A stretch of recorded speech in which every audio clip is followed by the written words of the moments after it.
أعوذ بالله من الشيطان الرجيم بسم الله الرحمن الرحيم يا أيها الذين آمنوا أنفقوا من طيبات ما كسبتم ومما أخرجنا لكم من الأرض ولا تيمموا الخبيث منه تنفقون ولستم بآخذيه إلا أن تغمضوا فيه واعلموا أن الله غني حميد الشيطان يعدكم الفقر ويأمركم بالفحشاء والله يعدكم مغفرة منه وفضلا والله واسع عليم يؤتي الحكمة من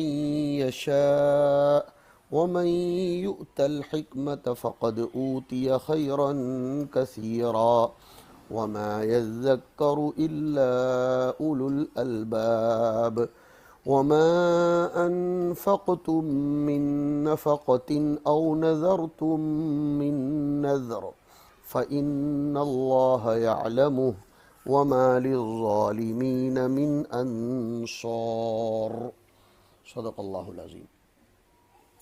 اے ایمان والو، نیک کام میں خرچ کیا کرو، عمدہ چیز کو اپنی کمائی میں سے اور اس میں سے جو کہ ہم نے تمہارے لیے زمین سے پیدا کی ہے، اور ردی ناکارہ چیز کی طرف نیت مت لے جایا کرو کہ اس میں سے خرچ کرو، جبکہ تم خود کبھی اس کو لینے والے نہیں ہوتے، ہاں مگر چشم پوشی کر جاؤ تو اور بات ہے، اور یقین رکھو کہ اللہ تعالیٰ کسی کے محتاج نہیں، وہ تعریف کے لائق ہیں۔ شیطان تم کو محتاجی سے ڈراتا ہے، اور دوسرا ترجمہ ہے کہ شیطان تم کو بخیلی سے ڈراتا ہے، یعنی خرچ کرو گے تو مفلس بن جاؤ گے، یہ ترجمہ کیا گیا ہے۔ اور ایک ترجمہ یہ کیا گیا ہے شیطان تم کو بے حیائی کی باتوں کی طرف بلاتا ہے، وَيَأْمُرُكُمْ بِالْفَحْشَاءِ، اور تم کو بری بات یعنی بخل کا مشورہ دیتا ہے، اور اللہ تم سے وعدہ کرتا ہے اپنی طرف سے گناہ معاف کر دینے کا اور زیادہ دینے کا، اور اللہ تعالی وسعت والے ہیں، خوب جاننے والے ہیں۔ دین کی فہم، حکمت کا ترجمہ، دین کی فہم جس کو چاہتے ہیں اسی کو دیتے ہیں، دین کی فہم اور دین کی سمجھ وہ جس کو چاہتے ہیں دے دیتے ہیں۔ اور سچ تو یہ ہے کہ جس کو دین کی فہم مل جائے اس کو بڑی خیر کی چیز مل گئی، اور نصیحت وہی لوگ قبول کرتے ہیں جو عقل والے ہیں، یعنی جو عقل رکھتے ہیں۔ اور جو کچھ خیرات تم خرچ کرو گے یا تم کوئی منت مانو گے تو یقینی بات یہ ہے کہ اللہ تعالیٰ اس کو جانتے ہیں، اور ظالموں کے لیے کوئی مدد کرنے والے نہیں ہوں گے۔ ان آیات کریمہ میں حق تعالی شانہ صدقہ قبول ہونے کے لیے بتلاتے ہیں کہ مال حلال کمائی کا ہونا چاہیے۔ حدیث شریف میں آیا لا يقبل اللہ صلاة بغیر طہور ولا صدقة من غلول، تو مال حلال کمائی کا ہو، حرام کا مال اور شبہ کا مال نہ ہو، اچھی سے اچھی چیز اللہ کے راستے میں دینی چاہیے۔ بری چیز بگڑ گئی ہو، خراب ہونے کے قریب ہو، کوئی استعمال کرنے کے قابل نہ ہو، اس کو خیرات میں نہیں دینا چاہیے۔ اگر کوئی ایسی ویسی چیز تم کو دے تو تمہارا تو جی نہیں چاہتا، کبھی کبھی شرما شرمی میں لے لیتے ہو، خوشی سے تو کوئی نہیں لیتا، تو جب تم خود اپنے لیے پسند نہیں کرتے تو دوسروں کو ایسی چیز کیوں دیتے ہو؟ اور یہ بھی یاد رکھو کہ اللہ کو تمہارے صدقوں کی کوئی ضرورت نہیں ہے، وہ ڈائریکٹ بھی غریبوں کو دے سکتا ہے، لیکن تمہاری سعادت مندی ہے کہ وہ تم کو واسطہ بناتا ہے۔ اگر بہتر سے بہتر چیز دل کے شوق اور محبت سے دو گے تو اس کو پسند آئے گا۔ گویا ان آیات کریمہ میں حق تعالی شانہ فرماتے ہیں کہ تم اپنے اچھے مال کو غریبوں کے پیچھے لگاؤ، تم برا مال، گندا مال، ردی مال مت دیا کرو۔ اور اسی طرح آگے بہترین بات فرماتے ہیں کہ اگر خیرات کرو گے تو دل میں یہ نہیں آنا چاہیے کہ میں مفلس ہو جاؤں گا، میں غریب ہو جاؤں گا، میرے مال میں کمی ہو جائے گی۔ اللہ تاکید کر رہے ہیں کہ ہمت ہونی چاہیے، دل گردہ ہونا چاہیے کہ میں اللہ کے راستے میں خرچ کرتا ہوں، وہ مجھ کو بہت زیادہ دے گا۔ لہذا وعدہ الہی سے اعراض نہ کرے۔ شیطان تو یہی کرے گا کہ طبیعت میں میلان اور اپنے مال پر اعتماد پیدا کرے گا۔ کہ شیطان کی طرف سے مضمون دل میں آتا ہے تو یہ نہ سمجھے کہ شیطان کی تو ہم نے کبھی صورت بھی نہیں دیکھی، حکم کرنا تو درکنار۔ اگر یہ خیال آوے کہ صدقہ خیرات سے گناہ بخشے جائیں گے اور مال میں بھی ترقی اور برکت ہوگی تو جان لو کہ یہ خیال اللہ کی طرف سے ہے۔ تو یہاں دو باتیں ہیں، الشیطان یعیدکم اور اللہ یعیدکم۔ اس کو مشکات شریف میں وارد شدہ روایت سے سمجھو کہ ان للملک لمتن وللشیطان لمتن۔ تو شیطان دل میں ڈالتا ہے، تو اگر مال کی طرف کا میلان ہو اور ہمت نہ ہو رہی ہو، مال خرچ کرنے کے لیے طبیعت نہ چاہتی ہو، غریبی اور فقیری کا ڈر ہو، تو سمجھ لو کہ شیطان کی طرف سے مضمون دل میں آ رہا ہے۔ اور اگر طبیعت آمادہ ہو رہی ہو، گناہ کے معاف کیے جانے کی رغبت و تمنا ہو اور مال بڑھنے کا یقین آ رہا ہو، مال میں ترقی اور برکت کا خیال آ رہا ہو، تو سمجھ لو کہ یہ اللہ کی طرف سے مضمون دل میں آ رہا ہے۔ اللہ کا شکر کرے، اللہ کے خزانے میں کوئی کمی نہیں۔ اور اس طریقے کے خیالات، اللہ کی طرف سے ایسے مضامین کا آنا، یہ ہے یؤتی الحکمت من یشاء کا مطلب۔ ورنہ حکمت کی باتیں دل میں نہیں آیا کرتی۔ فرماتے ہیں اے ایمان والو، اپنی پاکیزہ کمائی میں سے اللہ کے راستے میں خرچ کرو، عمدہ چیزیں، کھری چیزیں۔ ابن مسعود رضی اللہ تعالیٰ عنہ طیبات کی تفسیر حلال چیزوں سے کرتے ہیں۔ ابن مسعود فرماتے ہیں کہ حضور اکرم صلی اللہ علیہ وسلم نے ارشاد فرمایا کہ جو بندہ حرام مال کما کر اس میں سے خیر خیرات کرتا ہے، اس کی خیرات قبول نہیں ہوتی، نہ حرام مال خرچ کرنے میں برکت ہوتی ہے، اور جو کچھ اپنے پیچھے چھوڑ جاتا ہے وہ دوزخ تک جانے کا اس کے لیے سامان ہو جاتا ہے۔ وہ برے عذاب کو بری کمائی کی خیرات سے مٹا نہیں سکتا، بلکہ برے کو بھلے سے مٹا سکتا ہے۔ ناپاک سے ناپاک چیز دور نہیں ہوتی۔ یہاں یہ جو آیا وَمِمَّا أَخْرَجْنَا لَكُم مِّنَ الْأَرْضِ، بإجماع علماء اور جمہور اہل سنت اس سے استدلال کرتے ہیں کہ منقول اور غیر منقول چیزوں پر بشرطے کہ وہ تجارت کی ہو زکوٰۃ واجب ہے۔ میں نے قید بڑھائی بشرطے کہ تجارت کی ہو۔ مال زکوٰۃ کا نامی ہونا شرط ہے، اور سامان میں تجارت کی نیت کے بغیر نمو ہو ہی نہیں سکتا۔ ابن عمر فرماتے ہیں کہ سامان پر زکوٰۃ واجب نہیں ہے الا یہ کہ وہ سامان تجارت کے لیے ہو۔ اسی طرح ثمنیت یعنی اشیاء کی قیمت بننے کی صلاحیت جو زکوٰۃ کے لیے شرط ہے، وہ صرف نمو پذیر ہونے کی وجہ سے ہے۔ اور زمین سے جو چیزیں اگتی ہیں، برآمد ہوتی ہیں، وہ تو سراسر نمو ہی نمو ہے۔ اس لیے غلہ، پھل، اناج وغیرہ کی زکوٰۃ کے لیے علماء کرام کا اتفاق ہے کہ حولان حول شرط نہیں ہے۔ حالانکہ یہ چیزیں نقود میں سے نہیں ہیں، پھر کوئی وجہ نہیں کہ معدنی اشیاء کی زکوٰۃ کے لیے ان کا نقدی ہونا یعنی قیمت بننے کی صلاحیت رکھنا ضروری قرار دیا جائے۔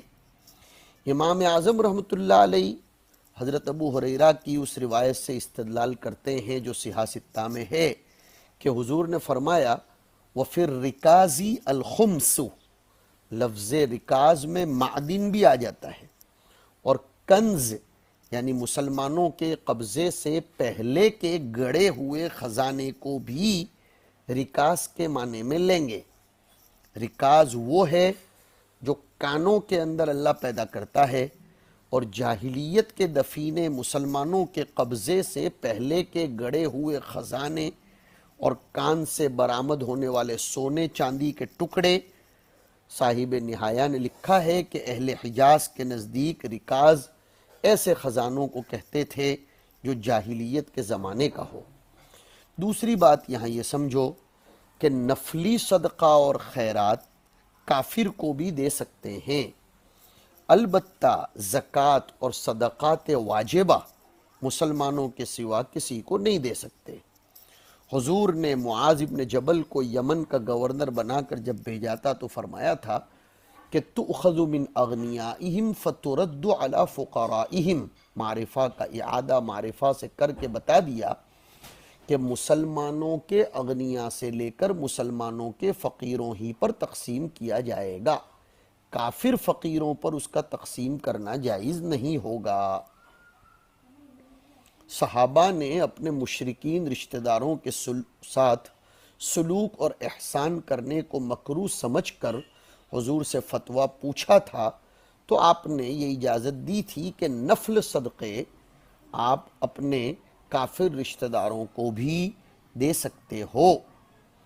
تو ان آیات کریمہ میں اس طریقے کی ترغیب وغیرہ دی گئی ہے، اور انسان کے دل میں شیطان کی طرف سے جو کچھ باتیں آتی ہیں اس کو بھی حق تعالی شانہ اشارے میں فرماتے ہیں۔ اور پھر حکمت کے باب میں فرمایا کہ اللہ جس کو چاہتا ہے دین کی باتوں میں دانائی اور خیرات کرنے میں سمجھ عنایت کرتا ہے کہ کس نیت سے، کس مال سے، کس کو کس طرح محتاج کو دینا چاہیے، اور جس کو سمجھ بوجھ مل گئی اس کو بڑی نعمت اور بڑی خوبی مل گئی۔ اور یہاں منت کا مسئلہ بھی جان لینا چاہیے کہ جو کچھ خیرات کی جائے تھوڑی یا زیادہ، بھلی نیت سے یا بری نیت سے چھپا کر یا لوگوں کو دکھا کر یا منت مانی جائے کسی طرح کی، تو بے شک اللہ تعالیٰ کو پورا علم ہے۔ نظر تم من نظرن، ساری چیزوں کا اللہ کو علم ہے، اور جو لوگ مال خرچ کرنا، منت ماننا اس میں اللہ کے حکم کے خلاف کرتے ہیں ان کا کوئی مددگار نہیں ہوگا۔ اللہ جو چاہے ان پر عذاب کرے۔ منت قبول کر لینے سے واجب ہوتی ہے، اگر ادا نہیں کی گئی تو گنہگار ہوگا۔ تو منت کا، نظر کا مال یہ صدقات واجبہ میں شمار کیا جائے گا، لہذا اس کو مصارف زکوٰۃ ہی میں خرچ کرنا چاہیے۔ اور نظر منت اللہ کے سوا کسی کی نہ مانی جائے، اللہ کے واسطے ہی نظر اور منت ماننا جائز ہے۔ یہ چند مسائل یہاں یاد رکھے جائیں۔ دوسری بات، اس آیت کریمہ میں غربا کی رعایت کی گئی ہے۔ طیباتی ما کسبتم فرمایا ہے، نہیں، کیا فرمایا؟ انفقوا من طیباتی ما کسبتم۔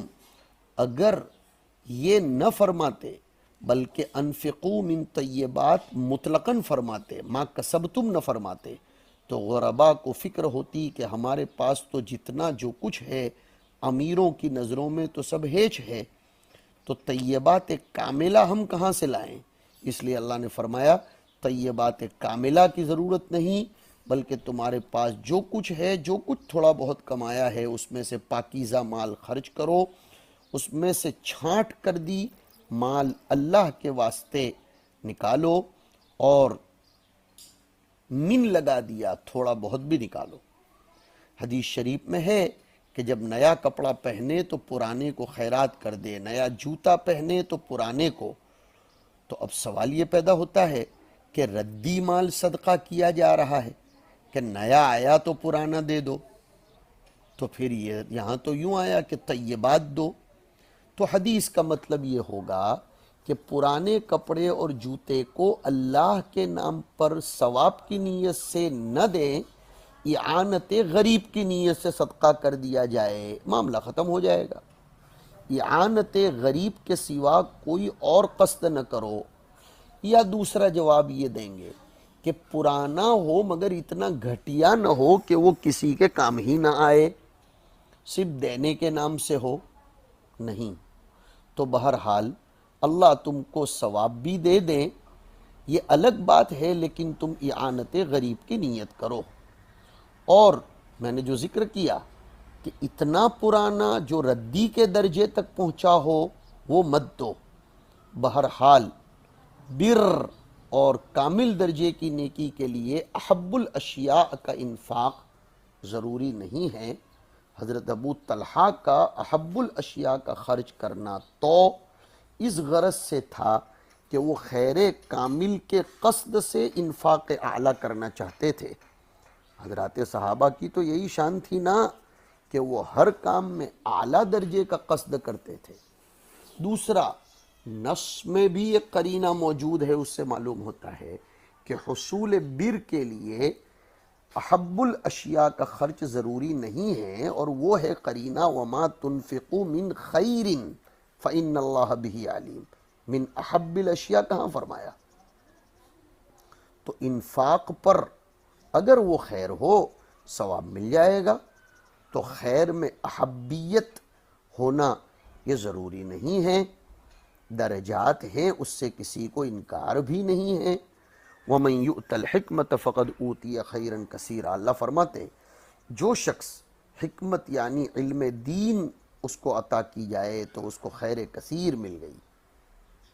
یؤت الحکمت فرمایا، یہ نہیں فرمایا کہ من تعلم الحکمت یا من حصل الحکمت، بلکہ کیا فرمایا؟ یؤت الحکمت۔ یہ رمز ہے اس میں کہ کہیں طالب علم اور محصل کو زعم، عجب اور ناز نہ آ جائے کہ میں نے اپنی فطانت و ذہانت و محنت سے علم حاصل کیا ہے۔ یؤت فرمایا کہ یہ موہبت خداوندی ہے۔ علم جہاں جہاں بھی آیا اوتو یؤت آیا، وما اوتیتم من العلم الا قلیلا، یرفع اللہ الذین آمنوا منکم والذین اوتوا العلم درجات۔ پتہ چلا کہ وہ جس کو چاہتے ہیں اسی کو عطا کرتے ہیں، اگرچہ اس کے اسباب مکتسبہ ہیں، اس لیے انسان کو تو تحصیل کا مکلف بنایا اور کہا کہ طلب العلم فریضۃ علی کل مسلم، لیکن سعی کے بعد علم دین کا حاصل ہو جانا یہ موہوب من اللہ ہے۔ سعی انسان کے بس میں ہے، لیکن علم حاصل ہو جائے سعی کے بعد یہ اس کے بس میں نہیں ہے، یہ تو موہوب ہے، مکسوب نہیں ہے۔ جیسے نکاح فعل اختیاری ہے، مجامعت فعل اختیاری ہے، مگر اولاد یہ غیر اختیاری ہے، اس لیے اس میں بھی تو لفظ ہبہ آیا ہے۔ الحمدللہ الذی وہب لی، یہ بہت دقیق بات ہے، اس کو سمجھو۔ تو کتابیں پڑھنا، محنت کرنا، یہ سامان تحصیل مہیا کرنا سب افعال اختیاریہ تو ہیں، لیکن حصول علم دین غیر اختیاری ہے، اس لیے کہ حقیقت میں علم دین حقائق دینیہ کے قلب پر وارد ہونے کا نام ہے، اور حقائق دینیہ کا قلب پر ورود یہ موہوب خداوندی ہے۔ آپ دیکھتے ہو اپنے درجوں میں بھی کہ دو طلباء کو لے لو جو دونوں ہر طرح ظاہری اسباب تحصیل میں برابر کے ہیں، استاذ دونوں کے ایک، توجہ بھی دونوں کی ایک، کتابیں بھی دونوں کے پاس ایک، سبق بھی دونوں لکھتے ہیں، کتابیں منگواتے بھی ہیں دونوں ایک، تدریس، حاشیہ، تصنیف وغیرہ کا کام بھی دونوں سے برابر لیا جا رہا ہے، دونوں کی مدت تعلیم بھی ایک، عمر بھی ایک، فطانت و ذہانت بھی ایک، لیکن ایک میں تقوی زیادہ ہے تو ضروری ہوگا کہ متقی کا علم لطیف اور بڑھا ہوا ہوگا، اور یہ امر مشاہد ہے۔ بلکہ بعض موقعوں پر تو متقی اس درجے کا ذہین نہیں ہوتا جس درجے کا دوسرا ہے جو اس سے تقوی میں کم ہے، مگر باوجود اس کے متقی کا علم زیادہ لطیف اور دقیق ہوتا ہے۔ اسباب ظاہریہ برابر ہوتے ہوئے تقوی کی برکت سے علم لطیف ہو جاتا ہے۔ یہ موہوب ہونے کی طرف ہی تو اشارہ ہے۔ پتہ چلا کہ حصول علم دین محض وہابی ہے، تحصیل علم دین کسبی ہے۔ دونوں میں فرق خوب اچھے طریقے سے سمجھ لو، اور نکاح کے اعتبار سے اس کو ایک دوسرے پر قیاس بھی کر لو۔ دوسرا، آیت میں حکمت یعنی علم دین کو خیر کثیر کہا گیا۔ صرف خیر کا لفظ بھی کافی تھا، لیکن کثیرن آیا۔ اللہ تعالیٰ جس چیز کو بہت اچھا کہہ دے تو پھر اس کا درجہ ہی کیا ہوگا، تو مبالغے کے لیے کثیرن کا لفظ لائے۔ علم دین بہت بڑی نعمت ہے، حکمت سے جس کو تعبیر کیا گیا، اور بہت اچھا ہونے کے دو درجے ہیں۔ ایک تو یہ کہ کوئی چیز بہت سی چیزوں سے یا کسی خاص چیز سے بہت اچھی ہو، اور دوسرے یہ کہ تمام چیزوں سے زیادہ عمدہ ہو۔ یہاں ظاہراً دوسری شکل مراد ہے، کیونکہ یہاں مفضل علی مذکور نہیں ہے، تو یہاں مراد یہ ہے کہ علم دین ساری اچھی چیزوں سے بڑھ کر ہے۔ اس خیر کے مفضل علی میں تمام عمدہ چیزیں آ گئیں۔ مال و دولت تو کمال ہے ہی نہیں، اور نہ وہ اچھی ہیں، بقدر حاجت وہ محمود ہے اور مقصود کا وسیلہ ہے، لیکن وہ خود مقصود نہیں، اس لیے علم کا مفضل علی مال تو رہتا ہی نہیں ہے۔ لہذا علم کے مقابلے میں مال کی تو مفضل علی ہونے کے اعتبار سے بھی کوئی حیثیت نہیں ہے۔ حکمت اس کے مقابلے میں مال کی کوئی حیثیت نہیں۔ سوال پیدا ہوتا ہے ایمان، تو ایمان تو حکمت میں داخل ہے، کیونکہ ایمان تصدیق قلبی کا نام ہے، اور ظاہر ہے کہ تصدیق قلبی علم ہے۔ جنت تو وہ اس خیر کے مفضل علی میں داخل ہے، کیونکہ ایمان کہ علم دین کی ایک فرد ہے، جنت سے افضل ہے، اور وہ ایمان علم میں داخل ہے، تو وہ حکمت اور وہ علم جنت سے بھی افضل ٹھہرا۔ اگرچہ بعض لوگوں نے جنت کو ایمان سے افضل کہا ہے، اور یہ دلیل دی کہ من جاء بالحسنۃ فلہ خیر منہا، جو نیکی کرے گا تو اس کو اس نیکی سے بڑھ کر بدلہ ملے گا۔ اس سے کچھ لوگ کہتے ہیں کہ علم سے جزائے عمل افضل ہے، اور اعمال میں ایمان بھی ہے، لہذا ایمان کی جزا یعنی جنت ایمان سے افضل ہوئی۔ لیکن یہ استدلال محل نظر ہے، کیونکہ یہاں خیر سے مراد جنت نہیں، بلکہ حکمت سنت ہے۔ پتہ چلا کہ آدمی جو نیکی کرتا ہے، چاہے وہ ایمان ہو یا دیگر اعمال، اللہ اس عمل کو بڑھا دیتے ہیں۔ مثلا ایک نیکی کو بڑھا کر 10 نیکی، پھر ان 10 نیکی پر جزا مرتب ہوتی ہے، اور دوسری آیت میں صراحت ہے کہ وہ بڑھائی ہوئی چیز حسنہ ہی تو ہے۔ من جاء بالحسنۃ فلہ عشر امثالھا، اور ظاہر ہے کہ امثالھا میں ضمیر جو مضاف الیہ ہے، امثالھا اس کا مرجع حسنہ ہے، تو حسنہ کے امثال حسنہ ہی ہیں، حسنہ کے امثال حسنات ہی ہیں۔ جیسے کسی نے 2 رکعت نماز پڑھی تو اس کو پہلی 20 رکعت یعنی 10 گنا فرمایا، پھر اس 20 رکعت کا ثواب مرحمت فرمایا۔ کام کمزور تھا لیکن لکھا گیا قوی، تھوڑا کیا تھا تحریر میں لایا گیا زیادہ، تو حسنات مضاعفہ کا حسنہ معمول بہا سے افضل ہونا لازم آیا، نہ کہ جزا کا عمل سے افضل ہونا لازم آتا ہے۔ بہرحال حکمت یہ بہت بڑی نعمت ہے، جس کو نصیب ہو جائے اس کو اللہ کی بارگاہ میں شکر ادا کرنا چاہیے۔ حضور پاک علیہ الصلاۃ والسلام نے عبداللہ ابن عباس رضی اللہ تعالی عنہما کے لیے اسی حکمت کی دعا فرمائی تھی، جس کے نتیجے میں اللہ نے ان کے قلب پر قرآنی علوم کا وافر حصہ کھول دیا تھا۔